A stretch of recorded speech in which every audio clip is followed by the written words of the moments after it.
Ambiance triste au domicile de François Bekombo, situé au quartier Akwa, à Douala. Ici, quelques membres de la famille portent le deuil dans un quasi-silence. Des proches y font un tour pour présenter leurs condoléances. Encore sous le choc, personne n'accepte de parler à notre micro. Malade depuis environ 1 an, l'ancien footballeur est décédé hier nuit à l'hôpital à Kintini de Douala, où il était interné depuis 1 semaine. Son ami et ancien lion indomptable, Joseph Kamga, était à son chevet quelques heures avant qu'il ne rende son dernier souffle.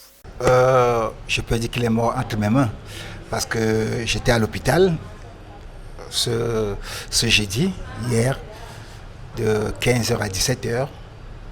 J'étais à ses côtés et je suis allé rencontrer le directeur de l'hôpital pour lui faire savoir qu'il y avait quand même une légende du football camerounais dans sa structure. Malheureusement, il n'était pas là, j'ai laissé un mot. Je suis donc rentré à la maison me reposer et à 23h30, on m'appelle pour dire qu'il est décédé. L'ancien latéral gauche a fait l'essentiel de sa carrière au Caïman Club de Douala. Avec l'équipe mythique de la capitale économique dont il a porté le brassard, il est 2 fois champion du Cameroun en 1968 et 1974, 3 fois finaliste de la Coupe du Cameroun en 1971, 1972 et 1977. Avec le Canon sportif de Yaoundé, il a remporté la Coupe d'Afrique des clubs champions en 1971.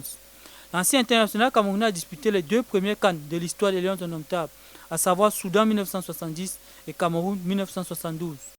Bien qu'ayant joué dans les années 1960-1980, il est considéré par plusieurs comme celui qui a révolutionné le poste de latéral. Beko était un joueur, était un latéral moderne, avec ses longues jambes, sa grande taille, vif, offensif, était très promoteur. Avec le décès de Bekombo, c'est un élément supplémentaire de la génération 70 des Lions indomptables qui s'en va. Dans l'au-delà, il rejoint ses anciens coéquipiers Samuel Essombe, Paul Gaston Dongo, Emmanuel Eteme, Joseph Aïssi Moussang et Jean-Baptiste Ndoga, entre autres.